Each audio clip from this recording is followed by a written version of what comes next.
Hello friends, जय जगन्नाथ। मु सुमी आसु सुमी डेली ब्लॉग को आपण माने समस्त को स्वागत करुच्ची। आज गोटे न्यू रेसिपी करी या ना होची फूलकोबी बेसर। देखो मुझे कोबी की काटिकी धोईकी रखी देछि, किसी आलू काटिकी रखी, दीटा टमाट काटिकी रखी,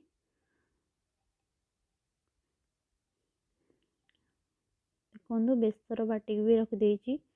बेसर मु सुखिला लंका, जीरा, सोरिष, डालचीनी, अदा अल्प छोट अदा भी पकईची, भलसे बाटिक रखिदे।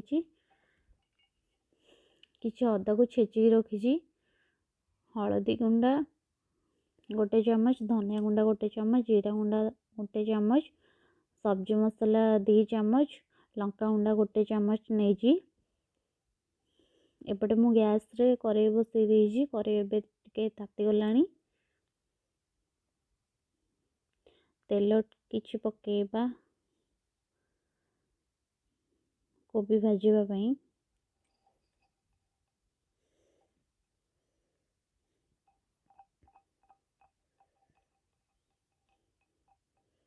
देखो तेल भी टिके ताती गलानी,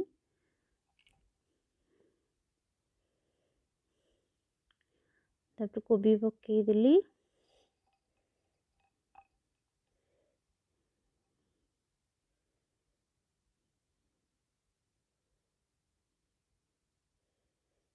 कोबी के टिके भाजीला परे तापर आलू पकई देली। आलू पकई तो घोड़े देली।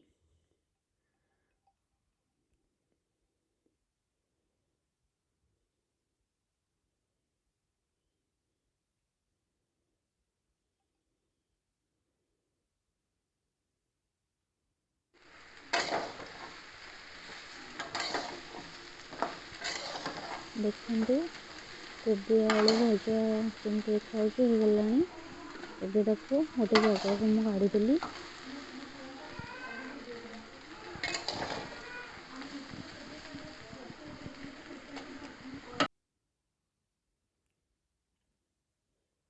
एबे कड़ाई रे किछि तेल पकेबा।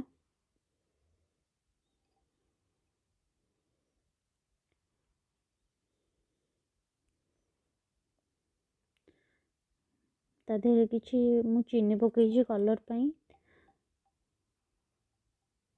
तेजपत्र रखी जो ताको टिके पकईदेली। तापर टमाट पकाउछि।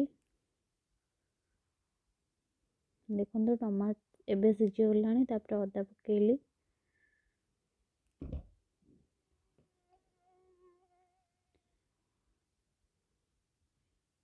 किछि लूण स्वाद अनुसार,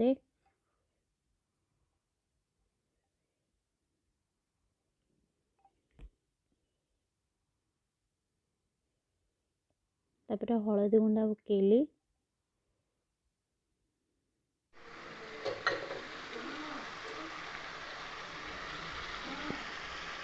एबे सब मसला जीरा धनिया सब्जी मसला लंका गुंडा रखी लगे सब पकईदेली। पकईकी टिके मिक्स करदेली। देखो मसलार कलर केमती देखा जाइए।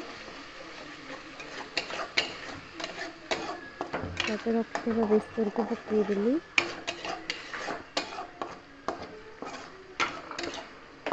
एबे ताको मिक्स कर किसी समय छाड़ीदबा।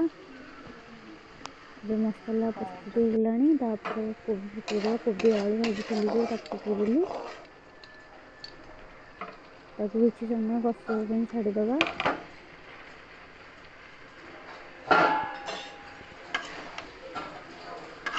देखो आम कोबी कषी हो अल्प पानी देकी ताको घोड़े देती। एबे कोबी कोबी तकारी प्रस्तुत हो गलानी।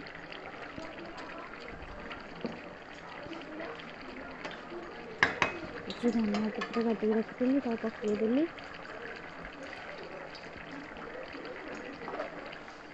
देखो मोर कोबी तकारी प्रस्तुत हो गला। कोबी बेसर आपण भी କରିକି ଘରେ ଖାଆନ୍ତୁ, ଦେଖିବେ କେମିତି ଲାଗୁଛି। ଯଦି ଭିଡ଼ିଓଟି ଭଲ ଲାଗିଥିବ ତାହେଲେ ଆସୁସୁମି ଡେଲି ବ୍ଲଗ୍କୁ ଆପଣମାନେ ସମସ୍ତେ ସବସ୍କ୍ରାଇବ୍ କରିଦେବେ, ଲାଇକ୍ କରିବେ, ସେୟାର କରିବେ, କମେଣ୍ଟ କରିବେ, ଜଣାଇବେ ରେସିପି ଆପଣମାନଙ୍କୁ କେମିତି ଲାଗିଲା। ରହୁଛି, ନମସ୍କାର। ନମସ୍କାର, ଜୟ ଜଗନ୍ନାଥ।